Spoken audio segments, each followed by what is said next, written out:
প্রিয় দিনদার ভাই বোনেরা, রোজা অবস্থায় ভুলে খেয়ে ফেললে কি করবেন, করণীয় কি, অথবা কোনো স্বামী স্ত্রী যদি মেলামেশাও করে ফেলে তাহলে তাদের হুকুম কি।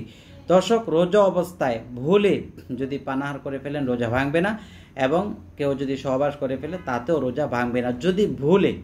দর্শক, এখন কথা হলো, ভুলে যদি আপনি খেয়ে ফেলেন, তারপর যদি মনে করেন যে আমার রোজাটা ভেঙে গেছে, এটা মনে করে যদি পরে খান, তাহলে কিন্তু আপনার এই রোজাটা কাজা আদায় করতে হবে। তখন কিন্তু আপনার ঠিকই রোজাটা ভেঙে যাবে। কিন্তু যখন বলে খাইছিলেন রোজা ভাঙে নাই, কিন্তু বলে খাওয়ার পর যদি এটা মনে করেন যে আমার মনে হয় রোজা নাই, এটা মনে করে যদি আপনি খান তাহলে আপনার রোজা ভেঙে যাবে। তো এটার হুকুম হলো, কেউ যদি খায় ভুলে, তাহলে অন্য কেউ দেখলে এটা বলতে নেই যে আপনার রোজা ছিলেন, এক। দ্বিতীয়ত, কেউ যদি ভুলে খাওয়ার পরে ভাঙতে চায় তাকে নিষেধ করা যে রোজা ভাঙার দরকার নেই, যেহেতু তোমার রোজাটি ভাঙে নাই।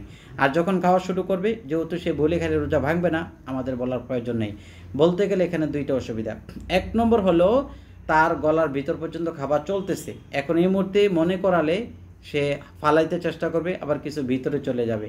চলে গেলে তখন দেখা যাচ্ছে তার রোজাটা ভেঙে যাবে, আর না হয় তার সারাদিন একটা অস্থিরতা ফিল হবে। এই জন্য খাওয়া দাওয়া সম্পূর্ণ শেষ করার পরে শুনাইবেন যে তুমি তো রোজা ছিলে। এটা হলো একটা। আর দুই নম্বর হলো, এটা আল্লাহর বিধান।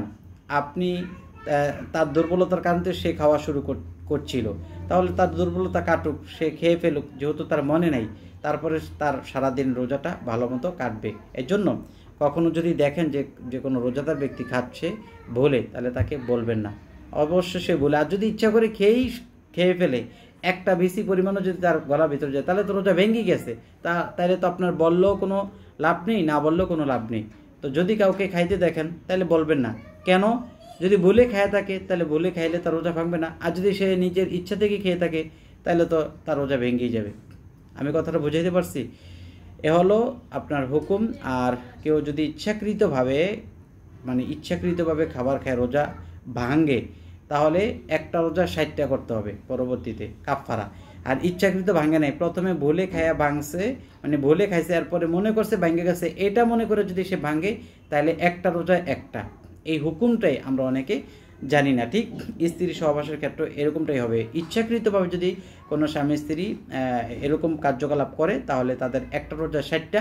আর যদি অনিচ্ছাকৃতভাবে হয়ে যাওয়ার পরে যদি রোজাটা ভেঙে ফেলে, মনে করে যে আমাদের রোজা নাই, এটা মনে করে ভেঙে ফেলে, একটা রোজা একটা। আশা করি বুঝতে পারছেন। এরপর যদি কেউ না বুঝে থাকেন, আপনারা কমেন্ট করবেন। আসসালামু আলাইকুম ওয়া রাহমাতুল্লাহ।